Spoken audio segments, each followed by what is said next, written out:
Welcome to The Explainer. Today, we are wading into the absolute grit of Maxim Gorky's masterpiece, The Lower Depths.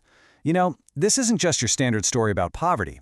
It's actually a super provocative look at human psychology, the illusions we build, and the hard truths we tend to avoid. Let's break down the core of this really complex text. Okay, let's dive right into our roadmap. We're going to look at Gorky's life, take a step into the basement, watch a spark of false hope ignite, see how tragedy strikes the depths, and finally, weigh those comforting lies against some really harsh truths. Section 1. The Life of Maxim Gorky. To truly grasp the gritty reality of this play, we have to first look at the unbelievable, literally bottom-to-top journey of the man who actually wrote it. I mean, Gorky's life was anything but easy. Orphaned super early, he spent his youth wandering and working these brutal jobs. We're talking dishwashing, dock working, the whole shebang. By 16, he's totally immersed in Marxist revolutionary activities. And this firsthand experience as a laborer, that gave his writing an undeniable authenticity. It led to his first massive publishing hit in 1898, and he quickly became the absolute pinnacle of Russian class literature. Now, he did clash ideologically with leaders like Lenin, which led to years of exile from 1906 to 1931. But he eventually returned to become a state hero.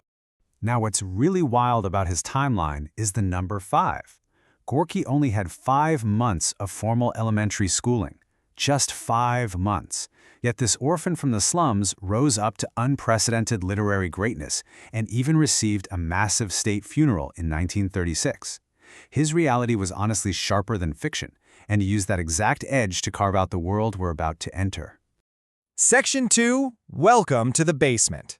Let's step away from Gorky's wildly successful life and descend into the dark, sunless setting of our story.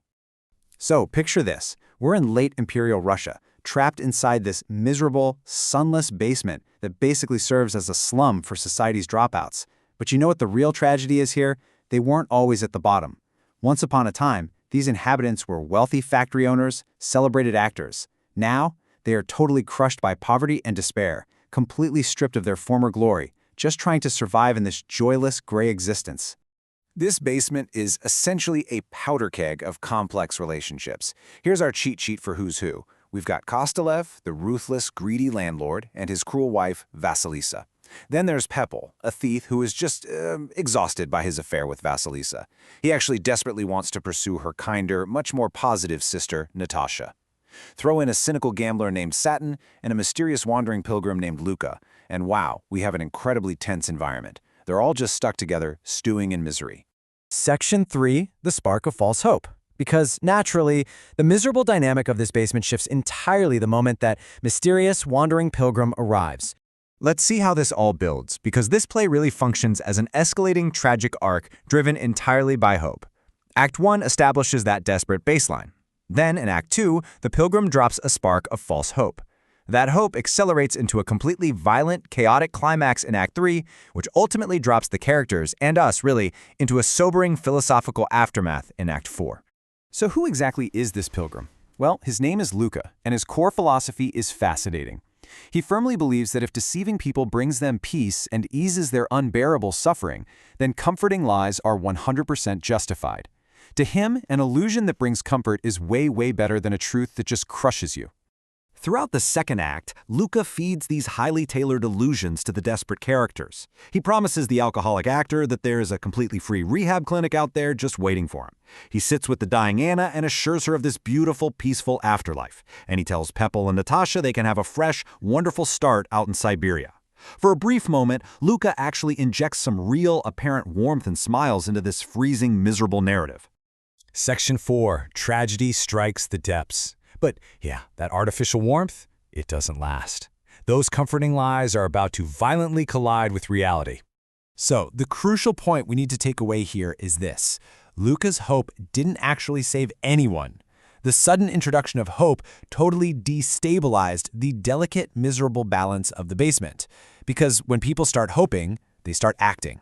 And in this environment, that inadvertent acceleration of chaos leads directly to betrayal, violence, and an accidental murder. The climax in Act 3 is an absolute bloodbath of shattered illusions. Emboldened by Luka, Pepel promises to marry Natasha. This sparks Vasilisa's furious, terrifying jealousy. Vasilisa and her husband Kostelev savagely beat Natasha. Pepel jumps in to intervene. A massive brawl breaks out, and it results in Kostelev's accidental death. And to make matters worse, Natasha is tragically framed for the entire ordeal. It's a total, devastating collapse of the whole shebang. Section 5. Comforting lies versus harsh truths. The dust settles, Luca vanishes without a single trace, and the explainer zooms out from a physical tragedy to a really profound philosophical debate. And this brilliantly illustrates the central tension of the text. On one side, we have Luca's pity, this idea that lies are absolutely necessary to ease profound pain. Pitted directly against him is the cynical gambler, Satin. Satin argues that lies are the religion of slaves and masters.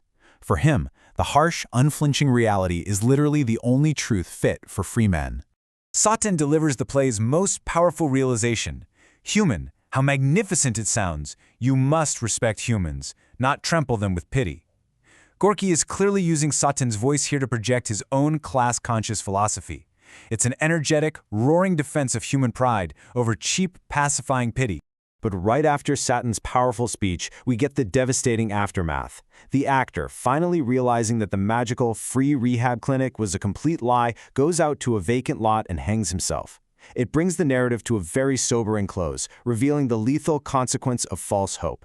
When the illusion finally breaks, the brutal reality doesn't just hurt, it kills. As we wrap up this explainer, I want to leave you with this to ponder. When faced with an unbearable reality, which is actually better? Living with a comfortable, sweet lie, or facing a brutal, bleeding truth? It's a psychological dilemma that Gorky's masterpiece forces us to grapple with long after the curtain falls.